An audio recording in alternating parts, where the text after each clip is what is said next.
ना क्या, अपना तो कोई है ही नहीं, ना आगे है ना पिछू है, न कोई रोने वाला ना आंसू बहाने वाला। अपनी तो जैसे तैसे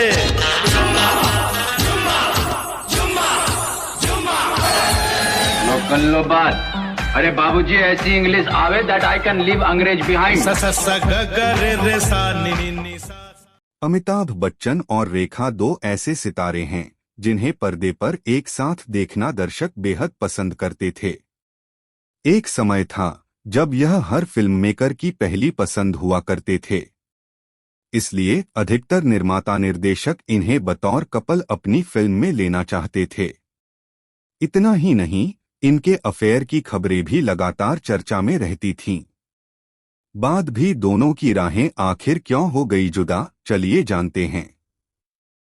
दोस्तों, रेखा और अमिताभ बच्चन किसी जमाने में एक दूसरे के कितने करीब थे ये सब जानते हैं। भले ही आज दोनों की राहें जुदा हो गई हो, लेकिन आज भी इस रिश्ते को लेकर खूब बातें होती है। हालांकि उन बातों में सच्चाई कितनी है ये इन तीनों के अलावा और शायद ही कोई जानता हो। दोस्तों, मीडिया रिपोर्ट्स की माने तो एक बार जया बच्चन दोनों के अफेयर को लेकर इतनी परेशान हो गई कि उन्होंने सबके सामने रेखा को तमाचा जड़ दिया। यह देख सेट पर मौजूद हर शख्स दंग रह गया था। लेकिन आखिरकार रेखा ने ऐसा क्या कर दिया था कि जया को ऐसा कदम उठाना पड़ा?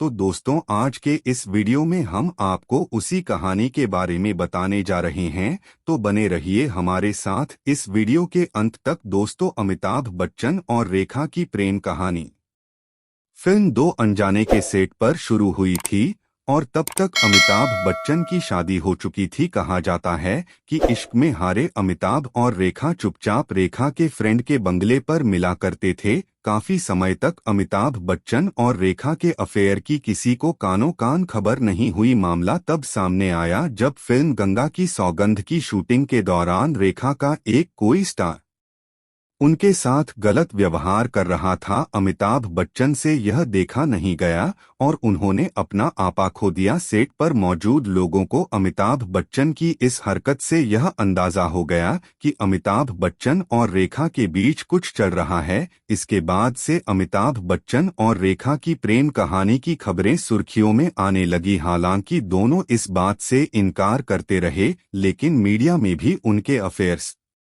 की खबरें छपने लगी थी। मीडिया में तो यहां तक खबर आ गई थी कि अमिताभ बच्चन और रेखा ने चुपचाप शादी कर ली है। दोस्तों, अमिताभ बच्चन और रेखा की प्रेम कहानी की खबरें तब और मशहूर हो गई जब ऋषि कपूर और नीतू सिंह की शादी में रेखा सिंदूर लगाकर और मंगलसूत्र पहनकर पहुंच गई थी। शादी में मौजूद लोगों को रेखा का यह नया अवतार अजीब लग रहा था और हर कोई आपस में रेखा की ही बात कर रहा था। लोगों का शक तब और बढ़ गया जब रेखा शादी में मौजूद अमिताभ बच्चन के पास पहुंच गई और उनसे बातें करने लगी। उस शादी में जया बच्चन भी मौजूद थी। कुछ समय तक तो जया शांत रही, लेकिन फिर उनसे सहन नहीं हुआ और चुपचाप सिर झुकाकर रोने लगी। यह सब देखकर रेखा शादी से निकल गई। दोस्तों, फिर वो दौर आया जब सब कुछ हद से पार हो गया। अमिताभ और रेखा की नजदीकियां काफी बढ़ चुकी थी। इंडस्ट्री में हर ओर इन्हीं की चर्चा होती थी और उस वक्त पर जया बच्चन कोशिश करती थी जिससे दोनों को दूर रखा जा सके। मीडिया रिपोर्ट के मुताबिक एक बार तो जया ने रेखा को फिल्म तक से निकलवा दिया था। यह फिल्म थी राम बलराम। जब जया को पता चला कि इस फिल्म में अमिताभ के साथ रेखा भी काम कर रही है, तो उन्होंने फिल्म के प्रोड्यूसर टीटू से बात की। वह और जया अच्छे दोस्त थे। जब जया उनसे रेखा को हटाकर किसी और अभिनेत्री को लेने की अपील की और टीटू मान भी गए। रेखा को हटाकर फिल्में जीनत अमान को साइन कर लिया गया। जब रेखा को इस बात का पता चला तो वह मेकर्स से मिलने पहुंचे और उनके सामने ऐसा ऑफर रखा कि रेखा की फिल्म में दोबारा एंट्री हो गई। दरअसल रेखा ने मेकर्स ने कहा कि वह इस फिल्म में फ्री में काम करेगी, जिसे फिल्म के निर्माता दरकिनार नहीं कर सके। रेखा ने आखिरकार शूटिंग भी शुरू कर दी। वहीं जब यह बात जया को पता चली तो वह गुस्से से आग बबूला हो गई और एक दिन बिना किसी को बताई सेट पर आ पहुंची। जब उन्होंने सेट पर अमिताभ और रेखा को बात करते हुए देखा तो उन्हें इतना गुस्सा आया कि वह दोनों के पास गई और रेखा को एक जोरदार जोरदार तमाचा जड़ दिया। यह देख सेट पर मौजूद हर कोई दंग रह गया था। वहीं पास में खड़े अमिताभ ने भी उस वक्त कुछ नहीं कहा और सेट से चले गए। दोस्तों, ऐसा बताया जाता है कि जब पहली बार जया को एहसास हुआ कि मीडिया में अमिताभ और रेखा के अफेयर की जो खबरें चल रही है वो सच है, तो जया बच्चन रेखा से एक प्राइवेट मुलाकात की। जया बच्चन ने रेखा को अपने घर पर डिनर के लिए इनवाइट किया था। बताया जाता है कि जब जया ने रेखा को डिनर के लिए बुलाया उस समय अमिताभ बच्चन वहां मौजूद नहीं थे। डिनर का आयोजन तब किया गया जब बिग बी शहर से बाहर थे। इस निजी डिनर पार्टी में क्या हुआ यह तो साफ तौर पर कह पाना मुश्किल है, लेकिन रिपोर्ट कहती है कि जब जया ने रेखा को रात के खाने पर बुलाने और इस पर चर्चा करने का फैसला किया। दरअसल रेखा ने खुद इस मुलाकात के बारे में खुलकर बात की। उन्होंने कहा कि मिसेज बच्चन ने उन्हें रात के खाने के लिए इनवाइट किया था और यह सोचकर कि कोई बहस होगी वह बस तैयार हो गई। हालांकि ऐसा कुछ नहीं हुआ। रेखा ने एक इंटरव्यू में इस बारे में खुलासा किया था कि जया को रिश्ते से तब तक कोई आपत्ति नहीं थी जब तक वह सोचती थी कि उनका पति केवल प्रेम कर रहा है। जब उन्हें एहसास हुआ कि वह वास्तव में इमोशनल रूप से जुड़ा हुआ है तभी यह उन्हें हर्ट करने लगा। रेखा ने इंटरव्यू में बताया था कि जया ने मुझे एक शाम खाने के लिए बुलाया। उस दौरान दोनों ने एक साथ डिनर किया और खूब हंसी मजाक किया, लेकिन जाने से पहले जया बच्चन ने उस बारे में बात की जिसके लिए उन्होंने रेखा को डिनर पर बुलाया था। जया ने रेखा को कहा कि चाहे कुछ भी हो जाए मैं अमित को नहीं छोड़ूंगी। बताया जाता है कि जया की यह बात सुनकर रेखा ने अमिताभ से दूरियां बना ली। दोनों को आखिरी बार एक साथ फिल्म सिलसिला में देखा गया। इसके बाद यह जोड़ी कभी साथ नजर नहीं आई। दोस्तों, अमिताभ बच्चन और रेखा के रिश्ते की बात करें तो अमिताभ ने कभी इसके बारे में बात नहीं की और रेखा ने कभी भी इससे इनकार नहीं किया। इन सब के बीच जया बच्चन शांत रहें और इस मामले पर हमेशा चुप्पी और मर्यादा बनाए रखी।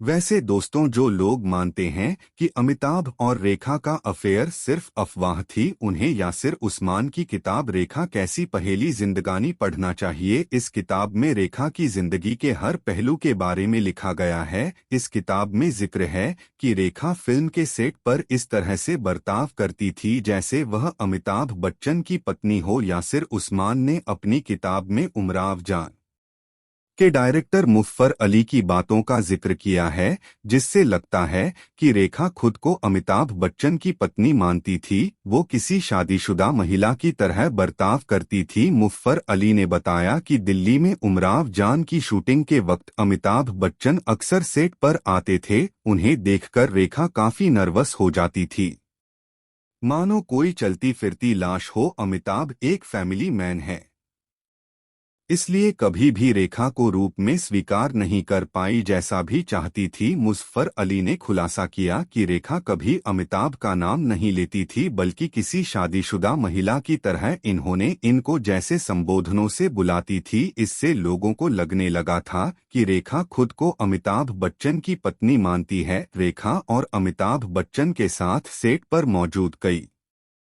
लोगों ने इन चीजों पर गौर किया था। सिमी ग्रेवाल से हुई एक बातचीत में रेखा ने साफ साफ कहा था कि वे एक फैन की तरह अमिताभ से प्यार करती है। तो दोस्तों, ये तो हो गई अमिताभ और रेखा के अफेयर की बात, लेकिन दोस्तों, अमिताभ और जया बच्चन ने भी लव मैरिज की थी। दोनों की लव स्टोरी भी काफी शानदार है, तो आपको उस बारे में भी बता देते हैं। तो दोस्तों, बॉलीवुड की अगर सबसे बेमिसाल जोड़ियों की बात की जाए तो हम भला महानायक अमिताभ बच्चन और जया बच्चन की जोड़ी को कैसे भूल सकते हैं। बॉलीवुड के महानायक अमिताभ बच्चन और अभिनेत्री जया बच्चन को इंडस्ट्री की एवरग्रीन जोड़ी माना जाता है। अमिताभ और जया की लव स्टोरी कुछ बॉलीवुड की फिल्मी कहानी जैसी ही है। बिग बी अपनी शादी की कहानी कौन बनेगा करोड़पति के एक एपिसोड में भी बता चुके हैं। यहाँ तक कि उन्होंने यह भी बताया था कि कैसे रातों रात उनकी शादी हो गई थी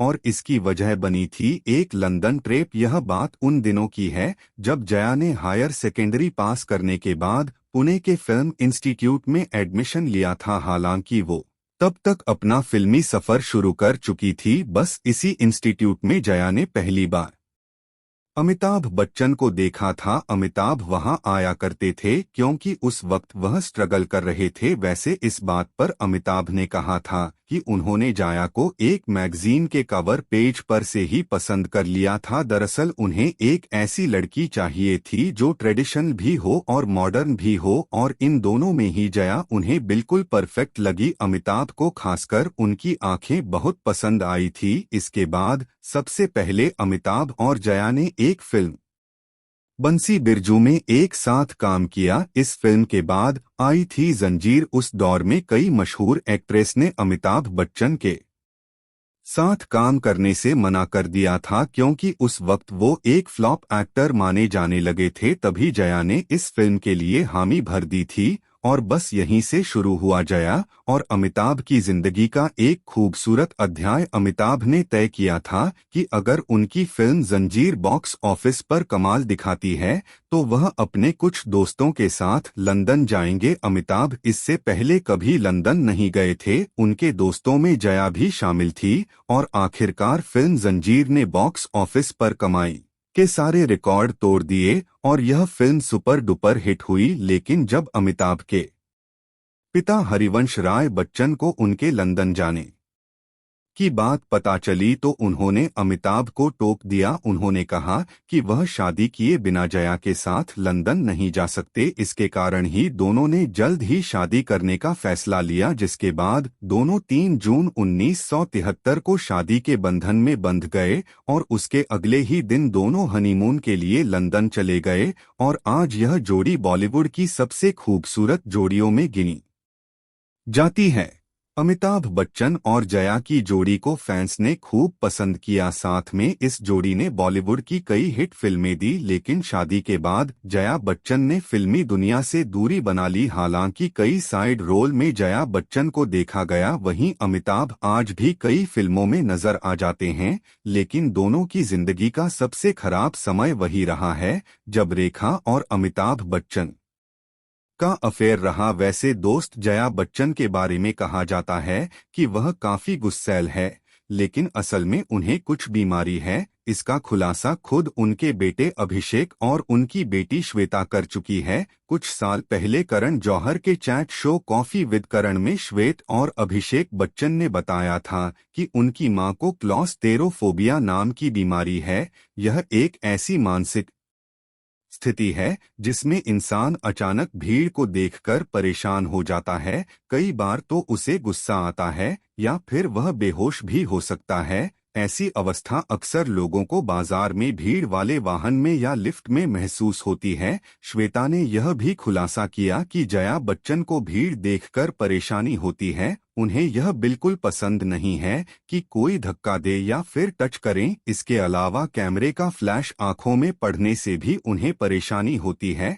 यहाँ तक कि अभिषेक ने बताया था कि वह अक्सर मां जया की जाने के बाद ही मीडिया के सामने से गुजरते हैं। ऐसे कई वाकये हो चुके हैं। एक बार जया बच्चन एक पार्टी में पहुंची थी। पार्टी से निकलते समय वहां मौजूद एक शख्स उनकी फोटो खींचने लगा। यह देखकर जया उस पर भड़क उठी। जया ने उसे गुस्से में कहा, इधर आओ, मोबाइल से फोटो क्यों ले रहे हो? फोटो खींचने से पहले आपने मुझसे पूछा क्या? जया का गुस्सा देख वो शख्स पहले तो घबरा गया, लेकिन थोड़ी देर बाद मुस्कुराते हुए वहां से निकल गया। इसके बाद जया वहां आसपास मौजूद लोगों पर भी बढ़ाती रही। इतना ही नहीं, एक बार किसी पार्टी के दौरान जाए और ऐश्वर्या साथ पहुंचे, तभी किसी फोटोग्राफर ने ऐश्वर्या राय को एस कहकर आवाज दी। इस पर जया फोटोग्राफर पर भड़क गई और बोली, क्या एस बना रहे हो?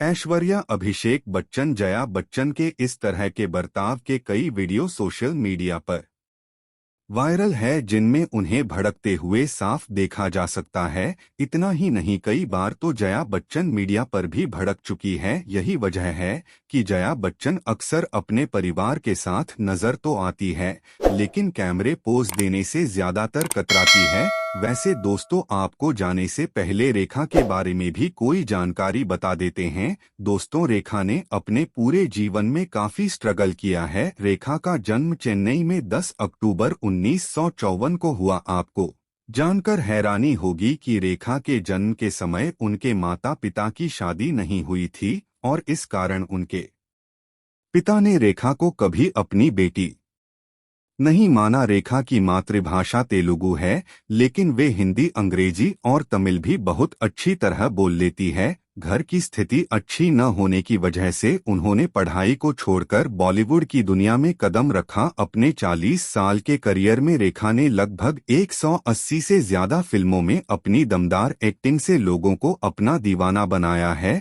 अपने शानदार अभिनय से किरदार में जान डाल देने वाली रेखा को 3 बार फिल्म फेयर अवार्ड से सम्मानित किया गया।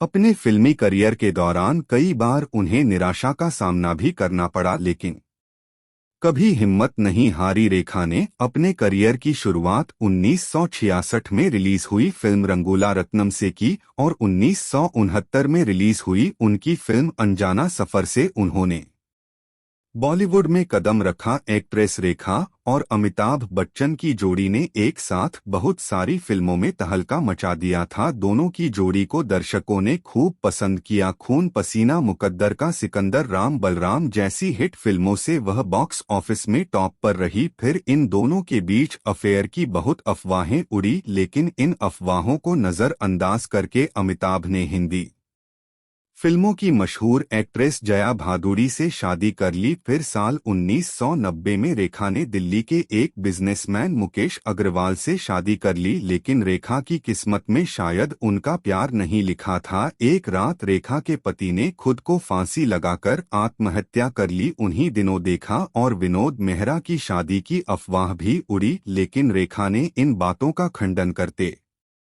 हुए कहा कि विनोद मेहरा सिर्फ उनके शुभचिंतक है। आज रेखा बांद्रा, मुंबई में अपने आलीशान घर में अकेली रहती है। रेखा के घर के अंदर सुरक्षा बहुत ही कड़ी है और उनके घर के चारों तरफ बांस से घिरे हुए हैं। इनके बॉडीगार्ड 24 घंटे रेखा की सुरक्षा में तैनात रहते हैं। अगर कोई आदमी रेखा से मिलने जाता है तो यह बॉडीगार्ड से उसे रेखा तक लेकर जाते हैं। रेखा ने अपने घर में ऐसे दरवाजा लगा रखे हैं जो पासवर्ड या मशीन से ही खुलते हैं। रेखा अपनी कोठी में एक रानी की तरह रहती है, लेकिन अपने समय की एक मशहूर अभिनेत्री आज केवल अपने ही घर में कैद होकर रह गई है। तो दोस्तों, आपको यह वीडियो कैसा लगा नीचे कमेंट बॉक्स में कमेंट करके हमें अपनी राय जरूर दीजिए। अगर आपको वीडियो अच्छा लगा हो तो वीडियो को लाइक करिए, साथ ही हमारे चैनल को सब्सक्राइब करना मत भूलिए। धन्यवाद।